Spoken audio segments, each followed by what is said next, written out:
जय श्री राधे कृष्णा मित्रों।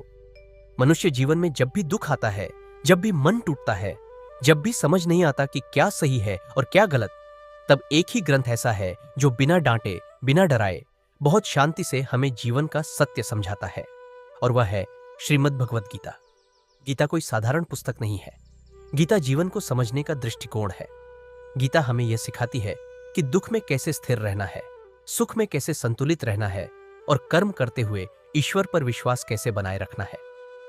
मित्रों, अगर आप इस वीडियो को शांत मन से अंत तक सुनेंगे तो मैं पूरे विश्वास के साथ कह सकता हूं कि आपके विचारों में बदलाव आएगा, आपका मन हल्का होगा और जीवन को देखने का नजरिया बदल जाएगा। कहा जाता है कि जिस घर में प्रतिदिन गीता का पाठ होता है, उस घर में संकट आते तो है लेकिन टिकते नहीं। वहां समस्याएं होती हैं लेकिन भय नहीं होता, क्योंकि जहां श्री कृष्ण का वास होता है वहां निराशा टिक नहीं सकती।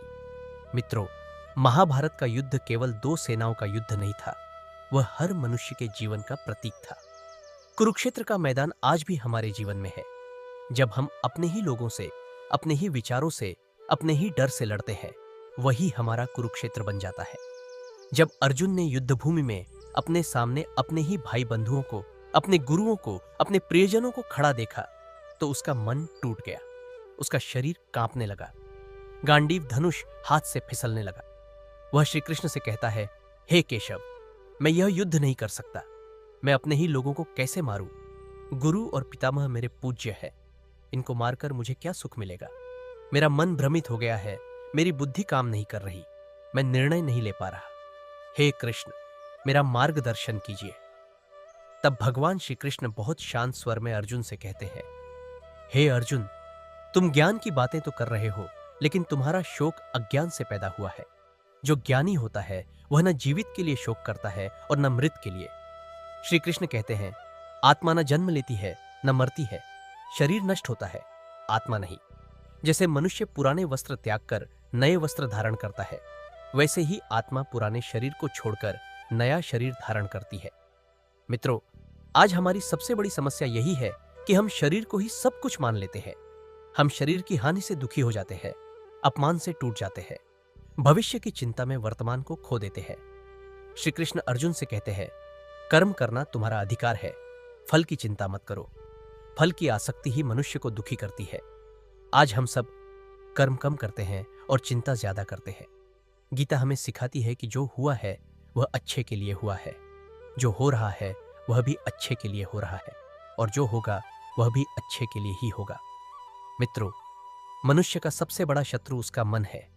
यदि मन नियंत्रित नहीं है तो सब कुछ होते हुए भी जीवन खाली लगता है, और यदि मन शांत है तो कम में भी जीवन पूर्ण लगता है।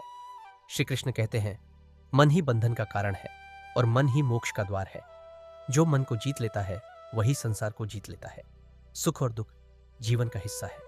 जैसे मौसम बदलता है वैसे ही जीवन की परिस्थितियां बदलती रहती है। ज्ञानी वही है जो इनसे विचलित नहीं होता, जो दुख में टूटता नहीं और सुख में अहंकार नहीं करता।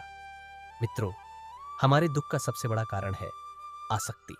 हम लोगों से, चीजों से, अपेक्षाओं से जुड़ जाते हैं, और जब वे हमारे अनुसार नहीं चलते तो हम दुखी हो जाते हैं। श्री कृष्ण कहते हैं, जो मिला है उसे प्रसाद समझो, जो चला गया उसे भी प्रसाद समझो, क्योंकि जो आया है उसे जाना ही है।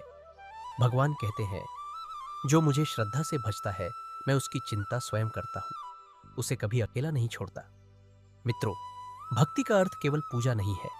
भक्ति का अर्थ है हर परिस्थिति में ईश्वर पर विश्वास बनाए रखना, जब समय अच्छा हो तब भी और जब समय कठिन हो तब भी।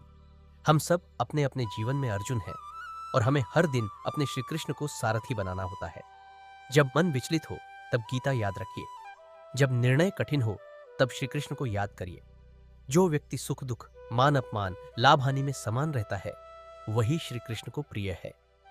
मित्रों, यदि यह गीता ज्ञान आपके हृदय को स्पर्श करे तो इसे आगे साझा कीजिए, क्योंकि गीता जितनी बांटी जाती है उतनी ही जीवन में शांति बढ़ाती है। वीडियो को लाइक करें, शेयर करें, चैनल को सब्सक्राइब करें और कमेंट में लिखें। जय श्री राधे कृष्णा।